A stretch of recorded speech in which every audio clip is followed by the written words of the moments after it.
So for today's video, I just wanted to talk about picking your very first motorcycle.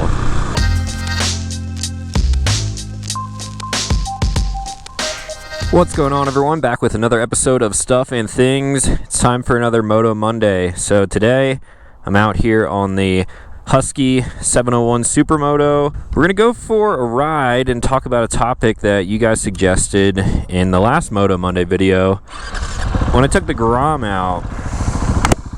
Now, this wasn't a super commonly asked question. A lot of you guys were pretty stoked on the whole daily driver thing, and I've got some updates for you on that, but probably won't talk about it in this video.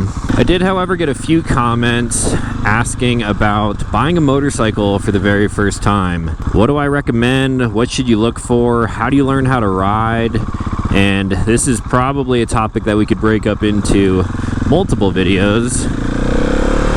So for today's video, I just wanted to talk about picking your very first motorcycle.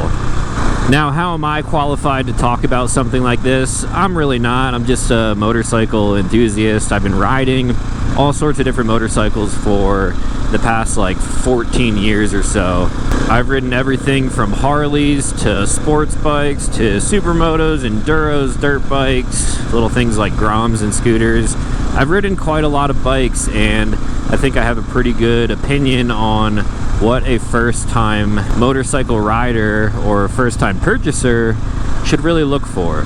So when it comes to this topic, a lot of people's opinions will vary, so just take what I'm saying with a grain of salt.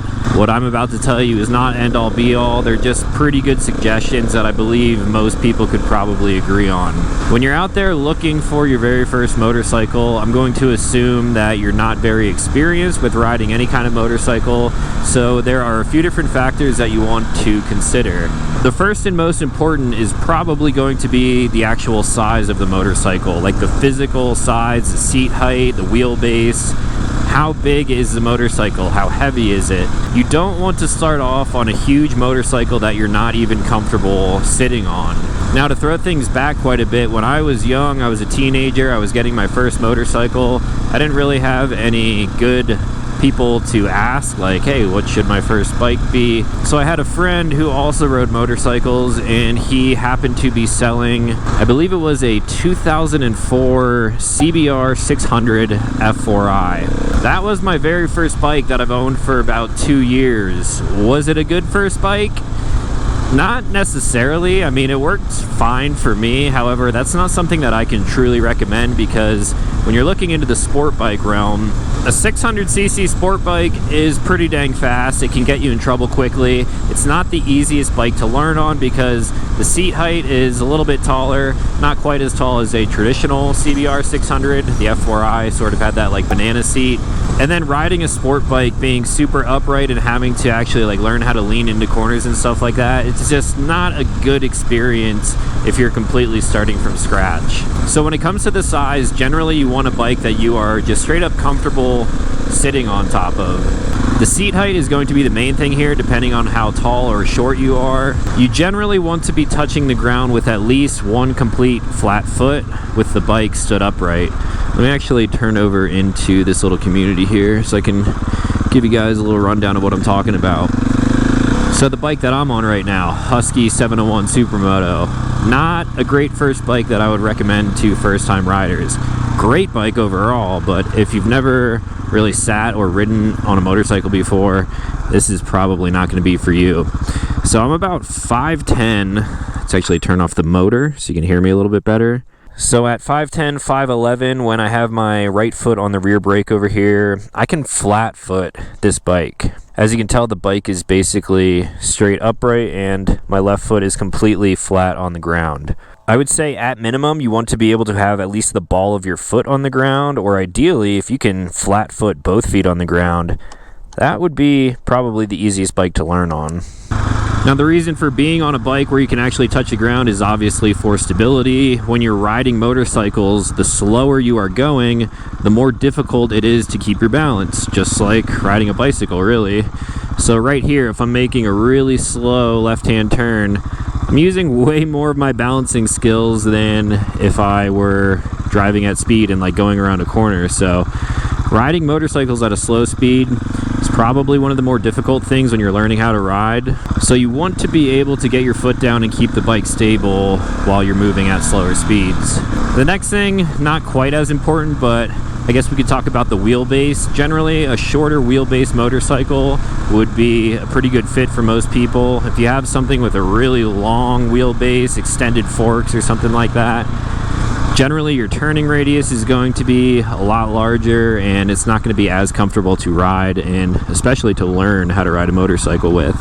Now the next thing you want to consider is what type of riding are you going to do on this bike? Are you going to be commuting around? Are you going to be driving in sort of suburban areas like this? Do you want to get to a point where you're really comfortable on a motorcycle and you can take it out to a track and learn how to sort of race a little bit? Do you want to ride off-road like an enduro bike? What's great about motorcycles is that they are plentiful, and a lot of different manufacturers make different bikes for different riding styles. I'm personally really liking the Husky right now because this is sort of like a do-it-all type of bike. You can commute on it, you can take it out to a track. The enduro version of this thing you can definitely take off-road. So this is kind of like a good mixture for everything. So first you got the size of the bike.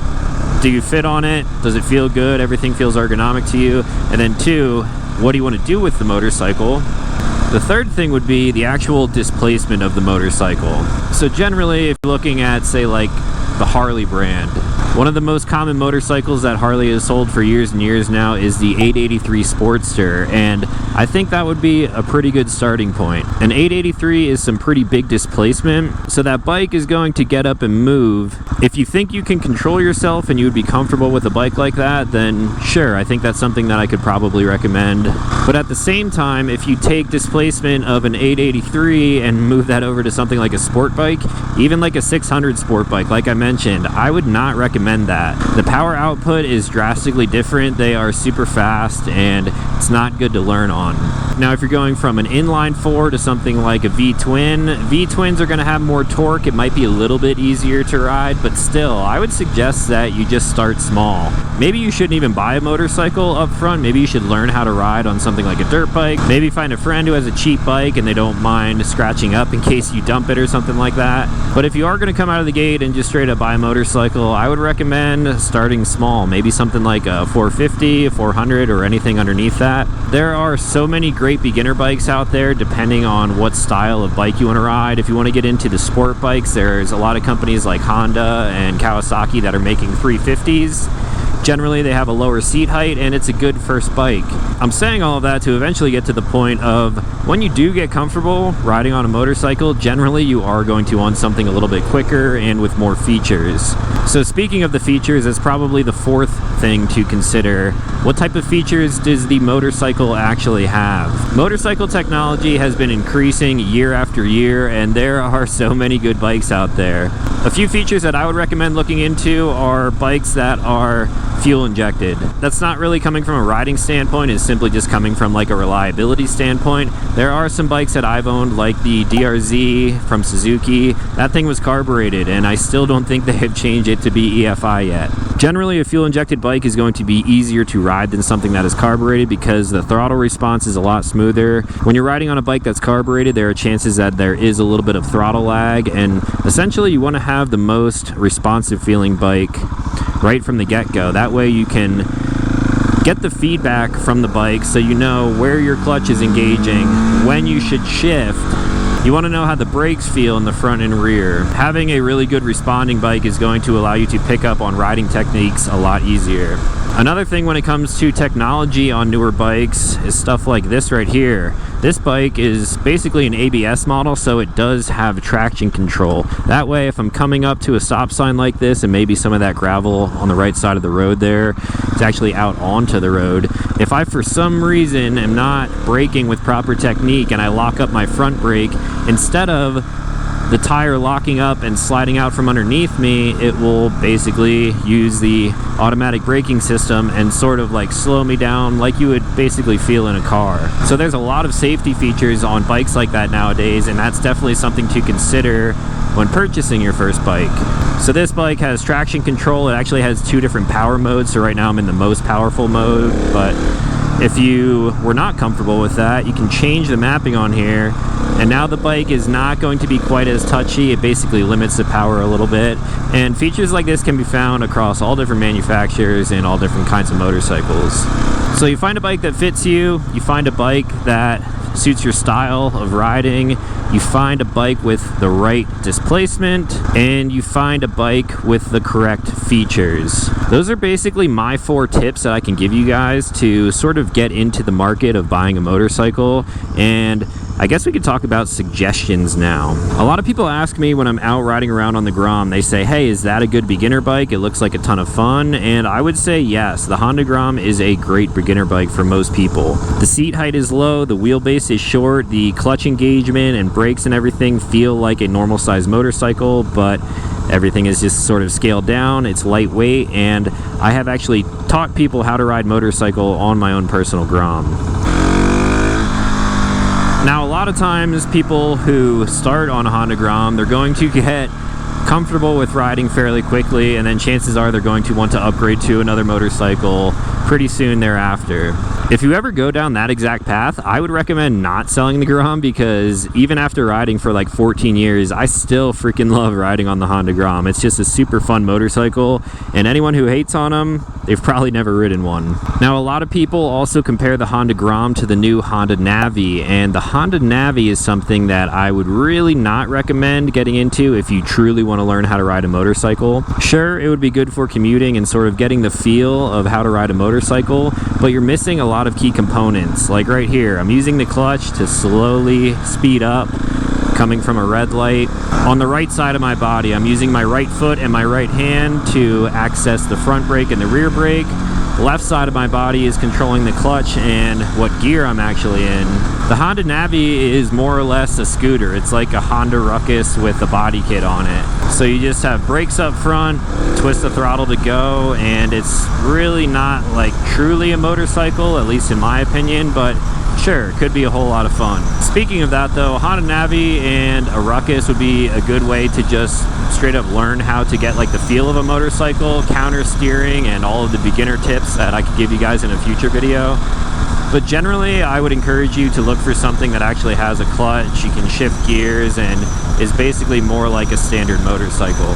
So, Honda Grom, great recommendation. Maybe you want something that can go a little bit faster, maybe you have some freeway commuting or something like that.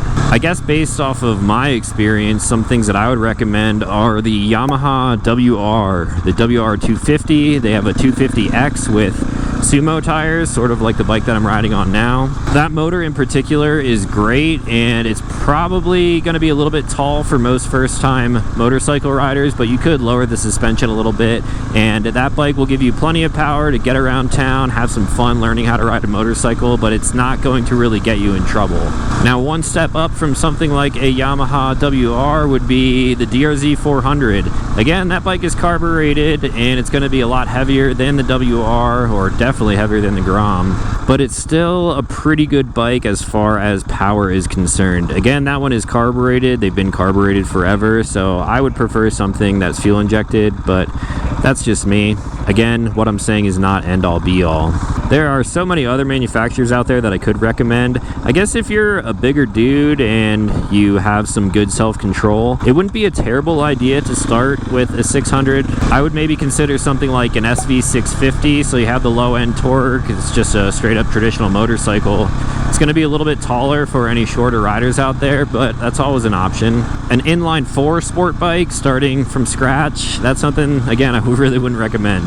And then when it comes to the Harley side of things, I brought up the 883 Sportster before. I'm not really fluent in Harley and all of the models that they've been releasing, but I think if you're going that route, could be a good option. I would probably stray away from something like a 1200 just because that's a hell of a lot more power. And I'm sure there's other people out there who could recommend something on like the cruiser or Harley side of things. So then we've got adventure bikes and dirt bikes and scramblers, cafe racers. There's just like so many bikes out there, and it's kind of hard to think about everything off the top of my head, but I think those are some of the best tips that I could give you guys if you are looking into picking up a motorcycle and learning how to ride. Now, I'm sure some of you guys out there who are actually interested in this topic have some questions. So anything that you guys got, let me know in the comments down below. I'll try to answer anything as best as possible. If you're asking me specifics on like certain motorcycles, it's going to be hard for me to respond to that stuff because I haven't ridden every motorcycle out there. But if it's something that I do have experience with, I will try to fill you guys in with a little bit of my knowledge, and hopefully this has helped some of you guys out. Now, going forward, we could take this a step further in the next Moto Monday video, and I could give you guys like beginner riding motorcycle tips. So you checked out this video on how to buy a motorcycle and get one that fits you personally. Then maybe you need some tips on how to actually let the clutch out and engage, what to do when you're riding over wet stuff like that. I could bring you guys a whole video on beginner tips of riding a motorcycle if that's something you're into, or if you're curious about anything else. It doesn't have to be motorcycle related. Let me know what type of topics that you guys want me to talk about in the comments down below, and then maybe next week we'll take out something completely different like the Ruckus or the Suron. I don't know. We'll see how it goes. So that's going to be all for today. If you guys are new to this channel, consider clicking subscribe. I make new videos every single week. As always, thanks for watching. I'll talk to you in the next one.